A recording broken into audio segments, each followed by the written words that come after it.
different types of suspension. One is the flocculated and another one is the deflocculated suspension. This is the one which we are going to proceed. So now we are having these differences, which will be shown as a figure in this particular slide. These two systems have been shown in the left side as a flocculated, in the right side as a deflocculated. So at a different time periods, that is within the minute and after 1 hour or a day, after weeks or hours, or weeks or years, months and years. So both the systems will be appearing in a different manner. If you look into this, immediately after keeping in the short span of time, we are going to get a clear liquid in the flocculated suspension in the top. And whereas in the deflocculated suspension, there is not much change from the initial. Entire suspension will appear hazy only. There is no transparent liquid.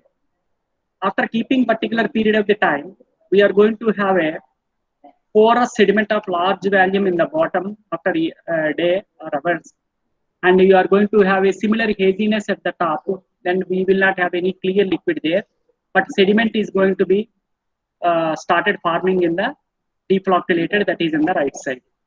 In the diagram C, we are going to have there is a little change in the volume of sediment and supernatant liquid will be clear as usual. But in the case of deflocculated suspension, we are going to get a cake. This cake is very tough to redisperse again back. It will form as a permanent cake. In that case, your suspension will not work because all the drug and your excipients is forming as a sediment. Because of that reason, we don't want to dispense our suspension as a deflocculated suspension because it is forming a permanent cake. We are going to make into a flocculated suspension by using the concept called as flocculation. Now, what is flocculation? It is a natural tendency of the particles towards aggregation. Why it want to get aggregated? We know that a surface free energy is more, then we are going to have a destabilized system and physical stability will be less. That is the reason the natural tendency of the particles, they tend to aggregate. And whether or not the suspension is flocculated or deflocculated, the relative magnitude of repulsive and attractive forces between the particle, it will decide what they are going to be formed. In the case of flocculated suspension, the repulsive forces are less and attractive forces are more. In the deflocculated suspension, repulsive forces are more and attractive forces are less. Because of that reason, deflocculated suspension, the dispersed particle, that is dispersion medium, dispersion phase, remains separate and settle slowly, what we have seen in the previous diagram. They slowly separate. But the sediment that actually forms or eventually forms is hard to redisperse. That is the reason we are forming as a cake or a clay. This we don't require because our suspension should be reconstituted, redispersed whenever anybody is shaking. For that purpose, we are going to make flocculated suspension. In the flocculated suspension, individual particles, they will not be existing. They will be forming as an aggregate.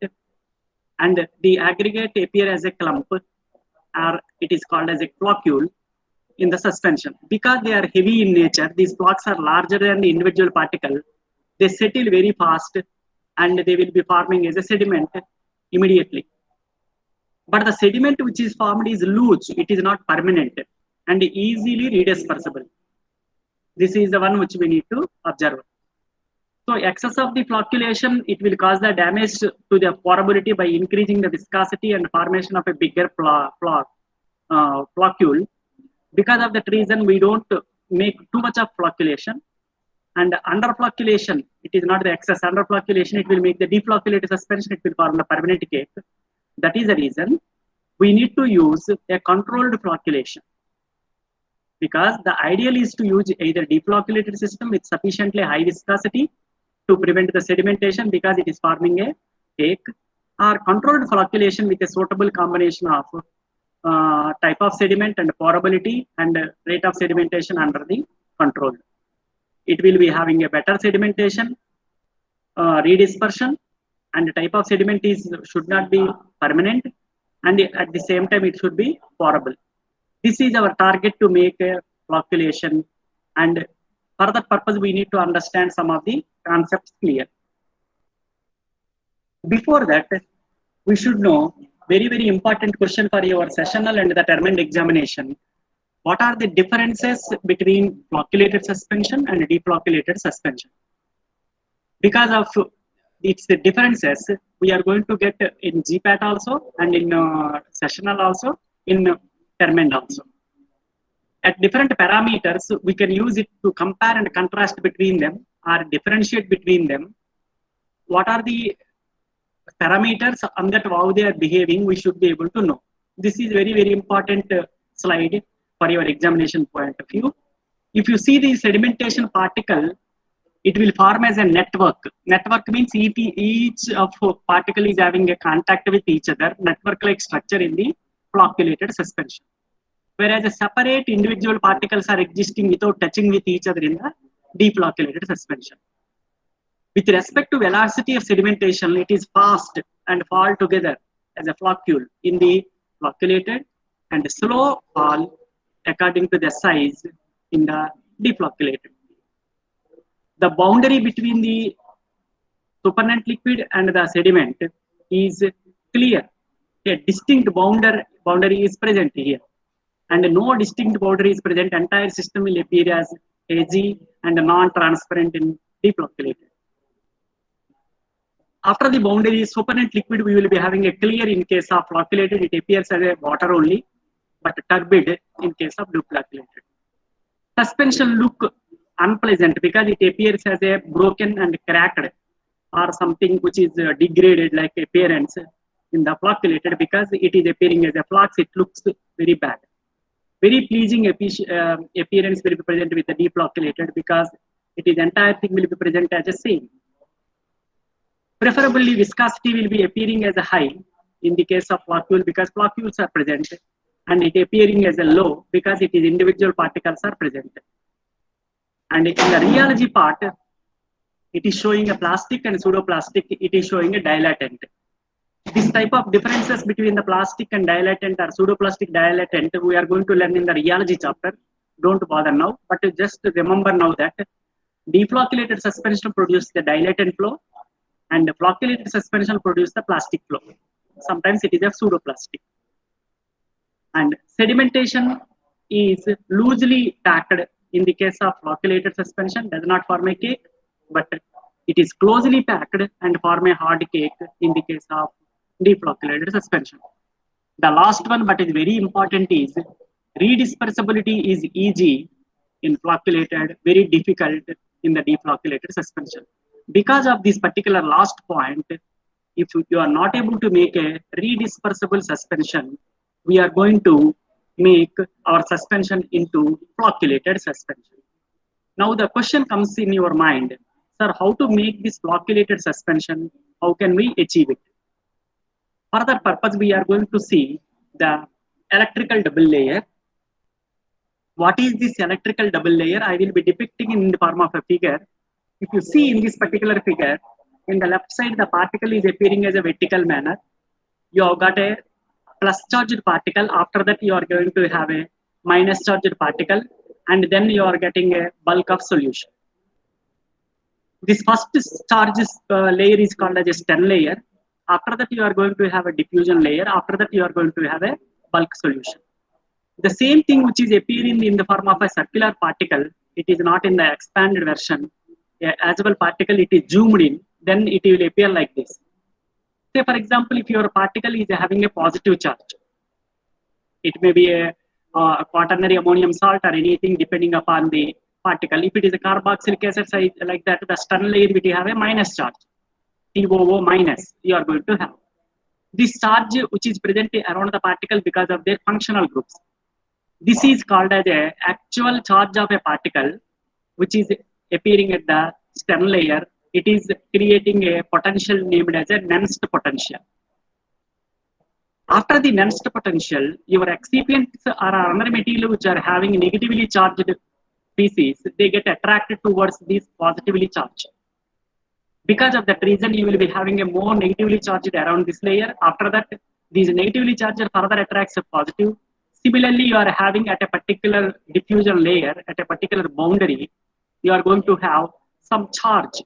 That charge is called as a Nernst potential. It is going to decide the charge of the particle.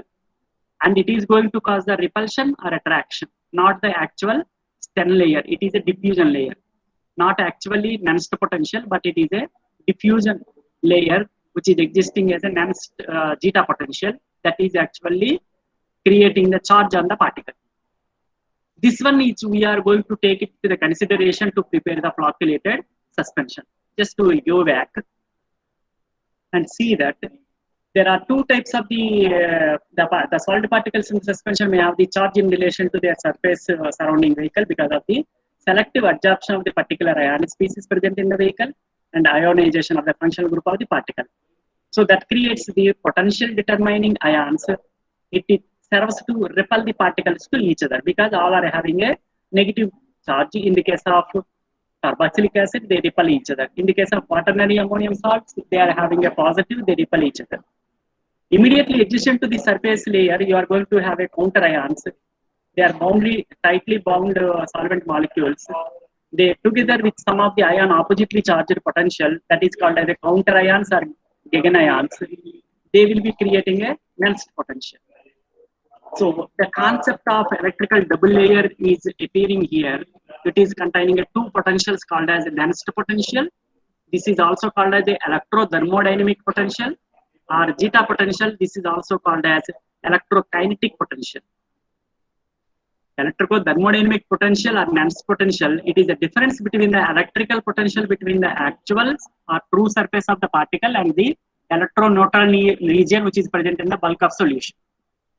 Electroneutral region means both species are present equally, so that charge is neutral, appearing to the zero. So that zero is having a difference at the some potential at the E that is actually called as a Nernst potential. Hence, the Nernst potential is controlled by the electrical potential on the surface of the particle due to the potential determining ion. This is depending upon the functional group of particles, which is having a chemical in it. The potential difference between the shear plane, that is a diffusion layer, and the electroneutral region, that is bulk of solution, is known as electrokinetic or Zeta potential. Very, very important in GPAT concept. And you are going to same thing which is going to be used in pharmacy also and your suspension development also. A very important concept is called as a Zeta potential. Zeta potential is the difference between the ions that are present in the diffusion layer, that is tightly bound layer, and electroneutral region. Zeta potential governs the actual degree of repulsion between the adjacent and similar charged and solid particles. By Nernst potential has a little influence, even though it is having a high, but the material will not getting any effect of it because the actual surface is decided by the tightly bound diffusion layer, not the Nernst potential that is entrapped with the solvent and ionic molecules and atoms and ions. The formulation of the stable suspension, Zeta potential has a significant effect on it. That is the reason we are going to use this concept to prepare our flocculated suspension. So if the Zeta potential is reduced below the certain value, which is depending upon the specific system under the investigation, the attractive forces between the particles due to van der Waals force overcome the forces of repulsion, and the particles are coming closer to form the floccule. Because there is no repulsion, because of that repulsion is not present, all particles are coming closer, forming as a floccule, and this phenomena is called as a flocculation. Zeta potential can be measured by the microelectroforces. This is one phenomena in which the migration of the particles in the voltage field is observed through the microscope. So we are going to apply in the capillary tube where we are going to put our solution in the center. The molecules which are having the charge, they will be traveling towards the opposite charged voltage. The negatively charged, they will be traveling towards positively charged, and positively charged going to be a negative charge that travel. Because of that reason, the solid particle, the solvent that is in the solvent, that is suspension particle moving towards one end, that we can observe through the microscope. This is actually called as the micro electrophorese. This will be giving our concept called as, say for example, if you have got a movement towards the cathode, that is a positive charged electrode, then what will happen? Our species which are present in the suspension are negatively charged. If they are going towards anode, then they are actually having a positively charged. It means we can decide in what direction they are moving. We can name whether it is a positively charged and a negatively charged, even though we don't know the chemical nature of it. This is one thing. If the velocity is more, if the charge is more, velocity is low when the charge is low, and velocity is zero when they are neutral. It means the application of the voltage will not have any effect in the neutral particles. They will be stationary. But their velocity is going to increase depending upon the charge. They will go to that particular electrode where it is placed. And the rate of movement is depending upon the extent of charge which is present. This is actually what the concept we need to understand, very critical for the determination of zeta potential. This electrokinetic phenomena, the presence of the interfacial potential may be lead to the existence of the four electrokinetic phenomena. This is electrokinetic properties of your dispersed system, which will be very important, that include electrophorese, electroosmosis, sedimentation potential, and streaming potential. Okay. In the case of electrophoresis, we are using the capillary tube and making the suspension to move. Whereas in the case of sedimentation potential, we are going to keep the particle stationary and solvent to move through the semi-permeable membrane. In the case of electroosmosis, in the sedimentation potential, we are allowing the particles to settle down. And in the case of steaming potential, we are allowing the particles to move instead of settling down. So this is actually what the solvent system is going to move instead of your particles are going to come down. This is actually the core concepts which we are going to have. All these properties are essentially the direct result of the movement of the charged surface with respect to the adjacent liquid phase. So electrophoresis measure the movement of the charged particle through the liquid under the influence of the applied potential difference. This is one phenomena. And electroosmosis, it is considered as opposite to the electrophoresis, where the charged species are moved relative to the dispersion modium under the applied potential, where this is getting separated by a semi-permeable membrane, and the solid is rendered immobile, and the liquid is keep on moving through the semi-permeable membrane, because in the electroosmosis, semi-permeable membrane allow the only liquid, not the solid, because it is semi-permeable. So because of that solvent movement, we will be able to know what is the actual charge and its intensity we can be able to determine under the applied potential. In the case of sedimentation potential, it is the potential generated when the particle undergo the sedimentation, because they are coming down. Therefore, basically the reverse process of the electrophoresis, where it is traveling towards one extreme, but it is traveling down. The streaming potential, which is essentially the reverse of the electroosmosis, where created by the forcing the liquid through a stationary solid phase or a plug or a bed of the particles, and the solid particles are stationary and solvent front is going to move. So like electrophoresis, the other electrokinetic parameters can be used to determine the surface, that is Nernst potential, that is surface or zeta potential, that is actually present in the diffusion layer, and it is going to decide the stability of pharmaceutical suspension, whether they are forming flocculated or deflocculated.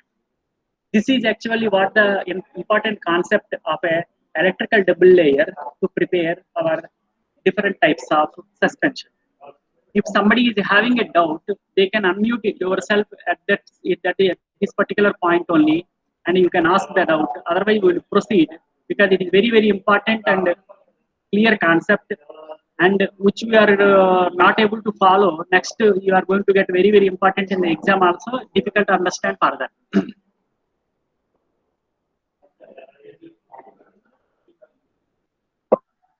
I think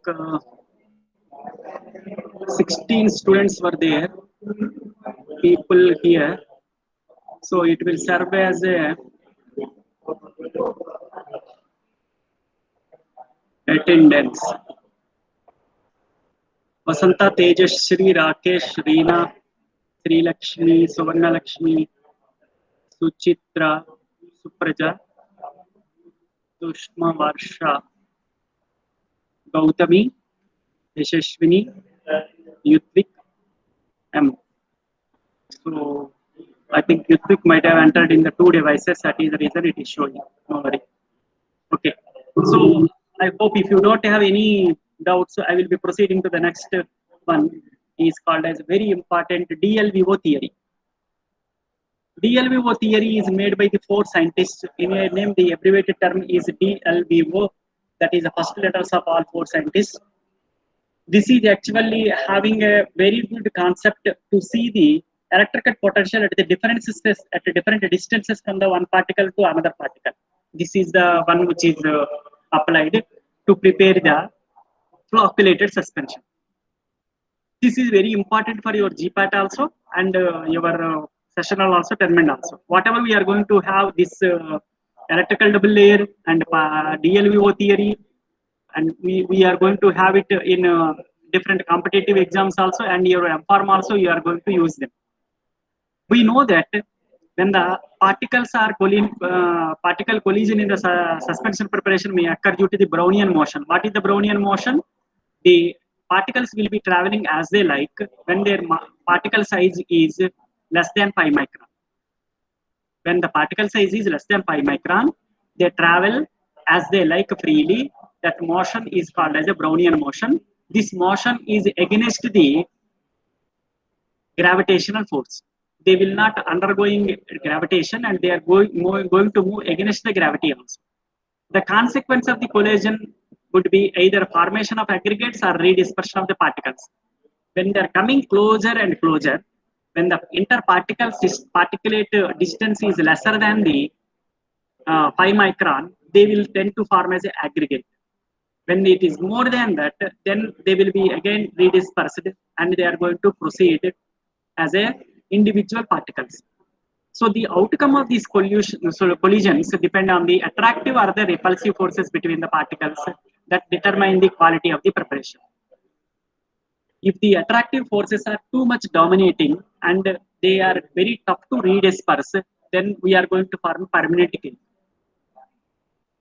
If repulsive forces are dominating, all the particles are present as a separate particles, individual entities, then we are going to get a deflocculated suspension.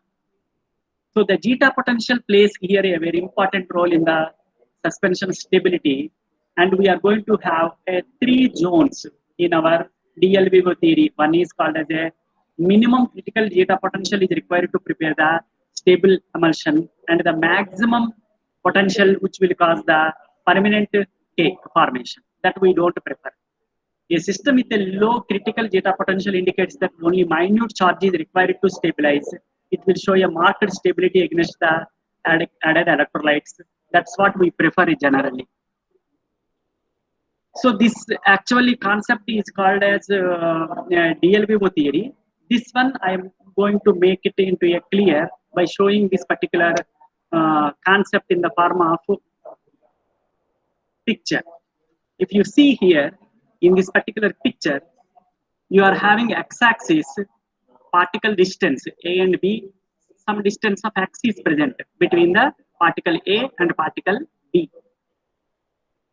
In the x-axis, that is the interparticulate distance or particle separation. In the y-axis, you have got in the top, you have got BR, that is repulsive electrostatic interaction, repulsive. It is repulsive interactions. Whereas in the bottom, it is shown as a y-axis in the bottom, van der Waals attractive interactions. It is represented as a VV. This is actually meant for the attraction, and the top is meant for the repulsion. The net potential or the force which is present, net charge which is present is equal to VT is equal to VV plus VR. We can name it as a VA also, attractive potential, that is attractive force, and is a repulsive force. In the particular case, if you see, there are three diagrams are present. The top one is a repulsive diagram present in the green dotted line, and you have got in the bottom, you have got a attractive forces, interactions. They are present in the bottom with a red dotted line. In between, you have got a VT, that is blue line. It is a straight blue line without any dots. So this is actually what the resultant interaction. If you see here, when the particles are having a very small gap between them, distance between them, generally it is less than 5 micron, there they will be undergoing a permanent attraction because there is a high attractive forces existing below 5 micron, they will form the permanent cake. This is actually called as a primary minimum. Primary minimum. But whereas the concept is called as, if you are going further at the larger distance from the particles, if they are appearing, they are having a little bit repulsion because both are having, particles are having a same charge. Because they are having a same charge, they repel each other. That is the reason the repulsive force is dominating, which will be present. Repulsive force is dominating, which is present above side, not in the attractive side in the case of blue line, which is present in the repulsion side, not in the attraction side. But if you add any electrolyte, if you are adding any electrolytes, that electrolyte is going to charge the neutralize the charge which is present on the surface, that is zeta potential. Then you are going to decrease the repulsive zeta potential, that is a charge, to little bit lower, that is called as a secondary minimum, by adding ions which are opposite to the zeta potential. We are going to get a flocculated suspension. This is shown as a secondary minimum. This is very important concept in the preparation of flocculated suspensions. What will happen? Your particles are having a zeta potential on the surface of a diffusion layer. That diffusion layer is making a repulsive forces between them, and they are existing as a deflocculated suspension. But the deflocculated suspension, after longer period of the time, they are forming as a sediment because the distance between them are less than 5 micron. They form a permanent cake. Because they are having a permanent cake, we are difficult to redisperse. This reason, we are adding some electrolyte that neutralize the charge and precipitate the suspension by creating a lower attractive force by adding a opposite electrolyte. This concept is creating a secondary minimum. It produces the flocculated suspension because where the attractive forces are dominating than the repulsive forces, the curve of the blue, it is appearing as a direct line, not in the dotted line. It is towards the attraction side, that is VA side. This is actually making a flocculated suspension. Now, we are going to see this one in the form of DLVO theory. According to this theory, the potential energy of the interaction between the particle VT is a result of repulsion due to the electrical double layer, that is VR, and attraction due to the van der Waals forces, that is VA, and can be shown by the VT is equal to VR plus VA, and the net one which we are seeing in the blue line and the direct line in the case of two diagrams. VR depend upon the several factors during the, that is including the zeta potential of the system, that is repulsion, and the particle radius, how much is the thickness of your diffusion layer, and particle size. The interparticular distance, one particle, how much is the distance is present.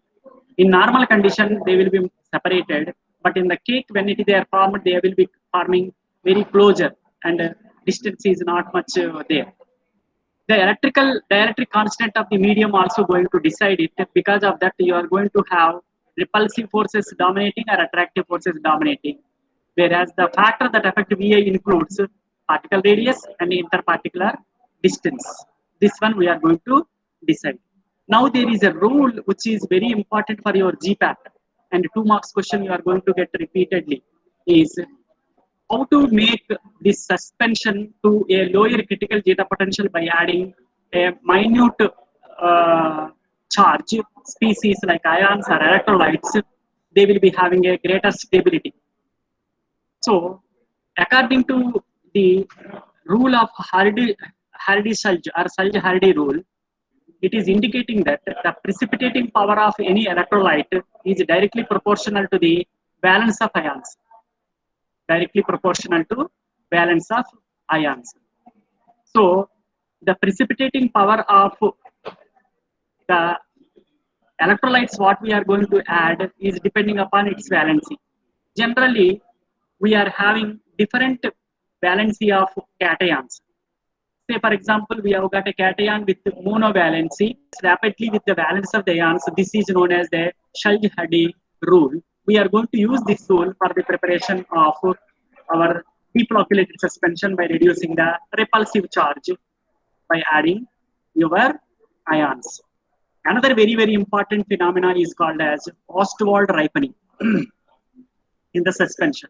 What is this ripening which is appearing in the suspension? Suspension is not a fruit. Why it is ripening? This is actually biggest question. Why Ostwald is named it as a ripening? So Ostwald ripening derives from the mechanism driving small particles to combine. Here ripening means it is not that it is becoming soft, but here ripening means the small particles are getting combined. When they are getting combined, what will happen? They will become bigger. It is the process by which larger particles, in the case of emulsions, they are the droplets, grow at the expense of smaller ones due to the high solubility of the smaller particles and molecular diffusion through the continuous phase, and they will become bigger and bigger, and smaller become smaller and smaller. After a particular period of the time, smaller particles will vanish, bigger particle will become further bigger. It means your particles are going to become a bigger and bigger, and they will be having a smaller particle getting reduced smaller to smaller, and they are going to get combined with your bigger particles by forming as a layer, and they will become bigger. So smaller particles are getting reduced and vanishing, bigger particles are becoming further bigger. So your particle number is going to increase, and particle number is going to decrease after Ostwald ripening, whereas size is going to increase. Number is going to decrease, size is going to increase. GPAT question. In the Ostwald ripening, the total number of the particles in the suspension is going to decrease because smaller particles are getting dissolved. That will decrease. When the smaller particles are getting dissolved, what will happen? They will be falling onto the bigger particle. They are getting precipitated on it, and the bigger particle will become bigger. It means size is increasing and particle number is decreasing in the Ostwald ripening. Initially formed aggregate restructure through the dissolution and reprecipitation to form the larger, more stable particle, thereby consuming the smaller primary particles. This is actually what the phenomena is. If you see the same thing in the diagram, don't get confused with the coalescence or flocculation with the Ostwald ripening.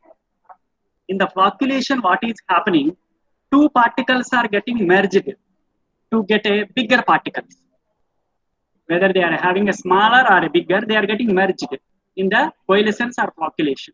Whereas in the Ostwald ripening, if you see here, the blue smaller particle will become decreased and the green particle will become increasing by adding this blue onto the surface of these bigger particles, and you are going to get a further bigger. At particular period of the time, the smaller particle completely dissolves and bigger particle will become further bigger. So this is actually the phenomena called as the Ostwald ripening, and it is different from the coalescence in the emulsion and the flocculation in the suspension, where two particles are getting bigger and by getting merged and combining. Here, one is getting dissolved and adding on to the another. And you may get the question, sir, how it is happening and why it is happening? Most of the times it will happen because of the change in the temperature. Say, for example, in the summer season, you have got in the mid-noon, highest temperature may be 40. At the particular 40 temperature, your small particle will get dissolved and it will be becoming a solution. And the same bottle which will be present in the medical shop, in the night also, and in the night what will happen? Your temperature will be cool to 20.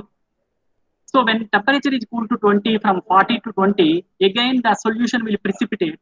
Where the precipitate will form, it will be forming onto the bigger particle. The particle will become bigger. And in the next day, Again, noon will come, temperature will become 40. The bigger particle will not get dissolved because bigger particle is having a less surface area, smaller particles are having a more surface area. So solubility is directly proportional to surface area. The smaller particle again dissolves. And again the night, again they will be precipitate onto the bigger particle. Like this, after particular days, your smaller particle will become smaller and completely they get dissolved.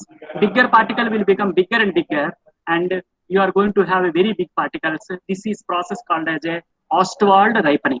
And in the GPAT question, Ostwald ripening causes the particle number decreases and particle size increases. Option A, this is correct. They may also add some of distractors and wrong thing. Particle number does not change and particle growth will be increasing. Particle size is increasing. That is actually wrong principles, and the particles are getting off and you are going to have bigger in the size. This is also concept wrong. Most of the times what will happen, you are going to have smaller particles are getting decreased and larger particles are getting increased in the Ostwald ripening. Smaller particles are getting decreased, larger particles are becoming larger and larger. Number is not increasing, larger and larger. It means size of the larger particle will become increased and number of the smaller particle will decrease. This is actually what the correct answer which will be presented D or E. You need to carefully select this. After understanding the phenomena only in the GPAT, you are able to select that one because the number is decreasing because of the number of smallers are decreasing. But larger particle number is not changing. It is becoming only size is becoming bigger. But not the number is not becoming bigger. But in the case of coalescence, you are getting number is also decreased, size is also increased. It is immaterial of a smaller or bigger. Depending upon the surface charge, they will either smaller or bigger, they will become bigger. Nothing to do with your solubility or any phenomena. So that it is a very high line difference which are present. You need to understand both the concept. After this particular one, if you want to make a suspension, you need to prevent the settling. You need to reduce the touching of one particle with the other. You want to make all the particles separated. For the purpose, you are adding a suspending agent. Suspending agent increases the viscosity of the vehicle, thereby slowing down the sedimentation. They will reduce the sedimentation. This is actually what the concept is. Most of the agents can form a thixotropic gels. Thixotropic gels in the present in the rheology, and the terms and everything will be having very important question. You are going to study in third one. What the gel it will be doing. When you are shaking it, they will become thinner and form like a solution. When they are keeping on the store, they will be acting as a thicker and it will appear as an ointment and cream. It means when they are not under the shear, they are thick in nature. When they are under the shear by shaking, they will become thinner. They are called as shear thinning systems. So, which are the semi-solid on the standing and but flow when they are ideally in the shaking. They are the very strange phenomena. They are called as a structured vehicles. Care must be taken when selecting the suspending agent for the oral preparations because most of the surface agents they will damage your gastrointestinal tract. We need to use a controlled quantities. Suspending agent can be divided into 5 categories. One is a natural, another one is a semi-synthetic, another one is synthetic, another one is a clay and miscellaneous compounds. We will see each individual. The natural polysaccharides, they are present like from the natural origin, that is from the plants like tragacanth, acacia gum, starch, agar, guar gum, carrageenan, sodium alginate. These are all the natural materials obtained from the plant and animal and marine sources. The tragacanth, which is actually used from the plant sources, these agents having a natural variability of the season and the water supply and type of the plant and age of the plant. Because of that reason, we don't want to have we do not have same suspending power for all the material what we are going to get. For that purpose, we are going to use the semi-synthetic derivatives of them so that we will be having a controlled properties. For the semi-synthetic, what we take cellulose, material from the plant and we add a functional group so that all will be behaving in the similar manner.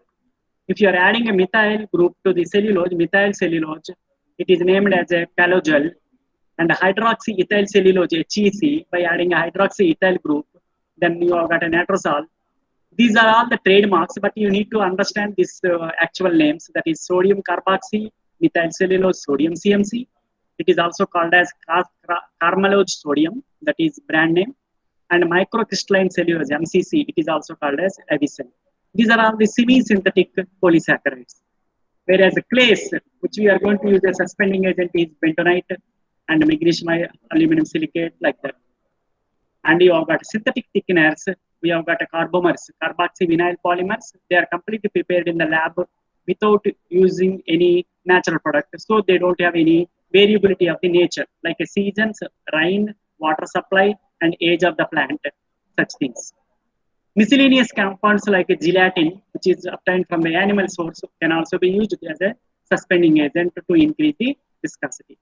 So you will be getting the question, classify suspending agent. You know it by dispensing forms itself, you can write it, and you are going to classify them and give in the example. Whereas the flocculating agent, classify them, and what are there, you are going to learn and write it in 2 marks also, and write the suspensions, excipients, and their characteristic with examples. 5 marks question, you are going to write all suspending agents also, flocculating agents also. In addition to that, you have got coloring agents, flavoring agents, sweetening agents. Obviously, it is present. We are also going to add antioxidants if our drug is having oxidation problem, and we are going to have preservatives if we are using any plant origin suspending agent to preserve the materials. So these are all the excipient which we are going to have in the suspension. The suspending agent entrapped the particle, reduces the sedimentation of the particle because it is also increasing its viscosity. Note that too high viscosity is not desirable. Why it is not desirable? It causes the pourability problem. You cannot pour from the bottle. That will form as a ointment and a cream-like consistency. We need to use a tubes to draw that. That is the reason we don't prefer too much of viscosity. It may affect the drug absorption also, because when the too thick is present, it is delaying the absorption also. The structured vehicle means thixotropic material or shear thinning material. They are necessarily used to eliminate the problem of settling, at the same time problem of pouring. That is the reason. Use of the defloculated particles with a structured vehicle may form the solid hard cake upon the long storage. That is the reason we are going to convert into a flocculated suspension. The risk of the caking is eliminated by forming a flocculated particle by the structured vehicles. That will be having rate of settling low, ease of redispersion faster, and prevention of the caking is also present, and it will not form the dense mass. It is having a loose cake. So if you see here, in the case of dense cake, you are getting voids are very less, and it will forming as a permanent cake. In the flocculated suspension, you are going to have a loose floccule, you have got a too much of voids. These voids which will be having to loose cake formation and redispersibility very easy. So for that purpose, we are using a controlled flocculation, which is obtained by the 3 types of flocculating agent. One is electrolytes, another one is surfactant agents, another one is polymers. So flocculating agents are classified into 3 types. One is electrolytes, surfactants, and the polymers. So electrolytes acting according to Hardy-Selby rule, the flocculating agent, by reducing the electrical barrier between the particle, thus decreases the zeta potential. This leads to the decreasing the repulsion of the particle, makes the particle come together, and attraction forces dominates, and loosely arranged structure will be formed as a floccule. We should not add too much of the electrolyte solution in such a way that again zeta potential increases, and it will be forming deflocculated suspension, and you are wasting your electrolyte. That is also not good phenomena. We need to add the electrolyte to get the secondary minimum, that is nearer to the neutral region. Little bit attraction should be present. That one is preferred. Preservation of the suspension. Generally, we are going to add a preservative. They are used as a benzoic acid or hydrobenzoates or chloroform water, especially for the natural products like your Tragacanth. They will be getting affected with the microbes, and they are acting as a good medium for them.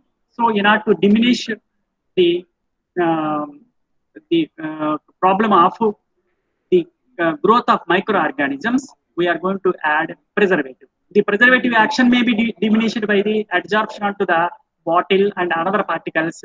That is the reason we need to see that preservative should not be getting absorbed onto the bottle. That is a packing and your another excipients. For that purpose, we have got different types of preservatives. We will see a little bit later, and we are going to select one which is the having a best one. In the formation of the suspension, first we need to do is a control of particle size by triturating them and making it into a smaller. And in the case of industry, we are going to use a ball mill or colloidal mill that will make the fine powder, and we will add a thickening agent. And after adding a thickening agent, we are going to make up the solution with viscosity increasing agent by adding a solvent, and you are going to make use of any etching agent. At the end, we are making up the volume with a continuous phase to up to the volume. So we are going to use reduction in the size, adding of a thickening agent, and sometimes we are going to use wetting agent. But in addition to that, we are going to use some of the antioxidants, preservatives, and colorants, and everything we are going to mix in the solvent if they are soluble. Otherwise, we are going to use their solutions and adding into that. In the dispensing of suspension, we need to understand the crystalline granular solids are first finely grounded, and small addition of vehicle and making it is a paste, it will remove the air entrapment, and you are getting a smooth pourable paste. Then you can make up the vellum with a solvent to up to the mark. The variations in the suspensions will be present depending upon your suspension stability. We are going to add either wetting agents, and we are going to add as any syrup or a glycerol to add a initial paste to that you are going to add. If soluble solids are present like a preservatives and colors, we are going to add to a continuous phase. And volatile oils, anything are present, we may be keep them at the end, so that we will be having at the distribution. Generally, the container nowadays which is preferred is, in the case of light sensitive drugs, amber colored bottle, otherwise which will be having a plain. And adequate space should be present above the meniscus, so that you can be giving enough for shaking, because we need to give a shake well before we use as a label. We need to leave some space. We should not pack complete bottle.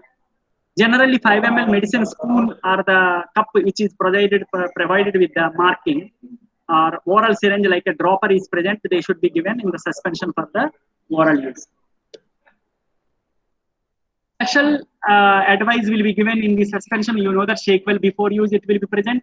Store in the cool place is required in case of thermal stability, and we are going to have a reconstitution by the dry powders in the case of powder which are going to have a hydrolysis. We don't add suspension directly continuous phase. We give as a dry powders. Later onwards, we will be making it into a suspension. So this one, the patient has to add boiled water and cool the water, and after that he need to add the water up to the mark and shake the bottle, and he need to use it. So it is having a 2 expiry dates, one before opening the bottle and another expiry date after adding the water. These 2 expiry dates are required to be present.